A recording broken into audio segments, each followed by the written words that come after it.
Hi, and welcome to Karen's Kitchen Easy. Together with our kitchen basics, tips, and tricks, we're going to make you the star of your kitchen. If you enjoy this video, be sure to check out my YouTube channel and look at the link below this video. It will take you to karenskitcheneasy.com where you can find a printable version of today's recipe. And just remember, if it was easy, everybody would be doing it. But wait, it is easy and you can do it too. Today's easy lesson is spaghetti carbonara, Italian food the easy way. Spaghetti carbonara is one of those unusual spaghetti dishes that actually doesn't have any tomatoes in it. It comes from the northern areas of Italy, and the main flavoring agent in this case is bacon. But as you can see, we still don't have that many ingredients, and it's so easy to put together. I've started by chopping about 3 ounces of bacon per person. And again, you can do a little bit more or a little bit less. I'm cooking for 2 people here, so I've got about 6 ounces of bacon. And I'm going to fry it up in a pan, and that's why I've got it chopped up in little pieces. So we're going to start by putting our 6 ounces of bacon in a fry pan, and you can fry the bacon in strips and then crumble it later. I just find it easier to do it this way. So into the pan it goes, and we're going to cook the bacon until it's crisp, and also at the same time we're going to be rendering out the fat. Rendering just means turning the fat into a liquid form, usually by cooking it, and then quite often that rendered fat is used for something else later, in our case, to cook some other ingredients in our dish. And we also have several other ingredients here, as you can see. We've got eggs. And my usual ratio is 1.5 eggs per person.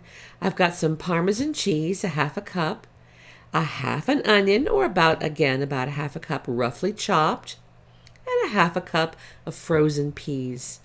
Now my pan kind of went on the fritz here, so I moved everything to the stove, and I'm cooking my bacon and rendering out the fat here until the bacon gets nice and crispy. And I really have it about there now. And now I'm going to take the bacon out of the pan and put it into a lined bowl, a bowl that's lined with some absorbent paper to drain the bacon. But I'm trying to save some of the rendered fat in my pan to cook my other ingredients. So I have a little bit of fat still in the pan. And to that, I'm going to add my half an onion that I have roughly chopped here. And we're going to cook our onion until it's just translucent. We're not going to brown our onion, but just cook it until it's translucent. And again, that's called sweating your onion. And when our onion is partially cooked, I'm going to add 1 clove of garlic to that. Now I've kind of cheated here, and I'm using a garlic paste, which you can buy in a jar in the store. And that way you don't have to peel and mince your garlic and get that garlic smell all over your hands. So I've got about a teaspoon here of garlic paste, or you can buy pre-purchased minced garlic at the store. And into the pan that's going to go. Now after you put the garlic in the pan, you have to be a little careful and watch so that the garlic doesn't burn, because that'll make it very bitter tasting. So just keep it moving in the pan. I'm going to turn the heat down a little bit. And now I'm going to add my half a cup of green peas. Now every recipe doesn't call for green peas, every carbonara recipe, but some do. And I like that little splash of green in the pan, and also gives us another vegetable in the dish. I like to use frozen peas because canned peas sometimes will get a little mushy and break down on you. And frozen peas just have a little very pretty green color to them. So now when that's finished, we've just turned it off on the stove and we're going to wait. And I'm going to mix up the sauce.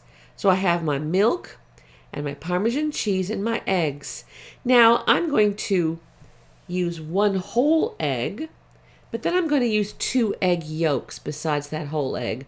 So I'm first of all going to put my whole egg into a bowl here. And then, as you can remember from other Karen's Kitchen Easy recipes we've done, I'm going to show you how to separate my egg. First, I'm going to just break it on the table. I've got a little waste bowl here. And we're going to open the egg up very carefully, and we're going to allow the egg white just to fall into a waste bowl. Or you can save the egg white for something else, but I don't need it right now, so put the egg yolk in with my whole egg. And we're going to do that to the other egg also. Open it up very carefully, dump the white into a waste bowl. So this particular recipe calls for 2 egg yolks and 1 whole egg for 2 people. And I'm going to very carefully just blend the eggs together with a whisk. Stir them up until they've all been incorporated and are a lovely pale yellow color.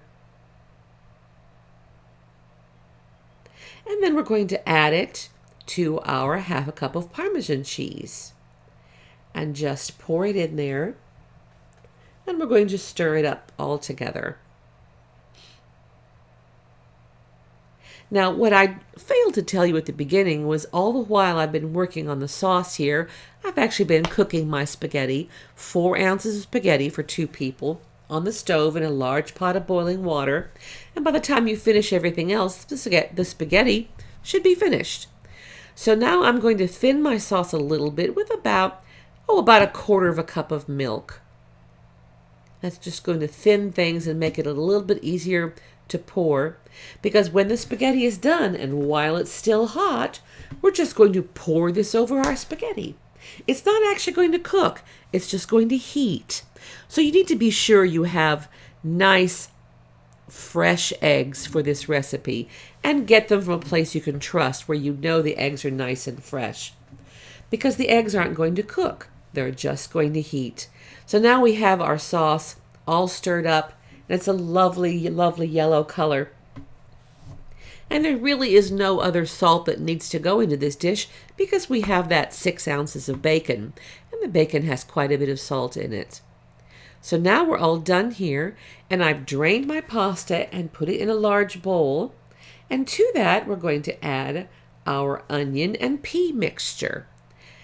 And just stir it up nicely, get it all mixed together. And then we're just going to dump our sauce into the spaghetti while it's still nice and hot. And be sure that you stir nice and quickly after it dumps in, because we don't want our eggs to cook or curdle. So stir quickly and get all that lovely egg and cheese mixture in with the spaghetti. There. It just gives some nice moisture and wonderful flavor to our spaghetti. And then when we're done, we're just going to pour some of our bacon bits into the pasta. We're not going to pour it all because we're going to save some of our bacon bits to sprinkle over the top to give us a lovely crunch factor at the end. But just stir it in together. The nice thing about this is you can make it easily for guests because you can fix everything ahead of time, and then when your guests get there, cook your pasta, and then right before you serve it, pour all the other ingredients in together. And there we have it, spaghetti carbonara. They think you slaved all day, just took a few minutes, and what a beautiful dish. So just remember, I'll see you next time on Karen's Kitchen Easy.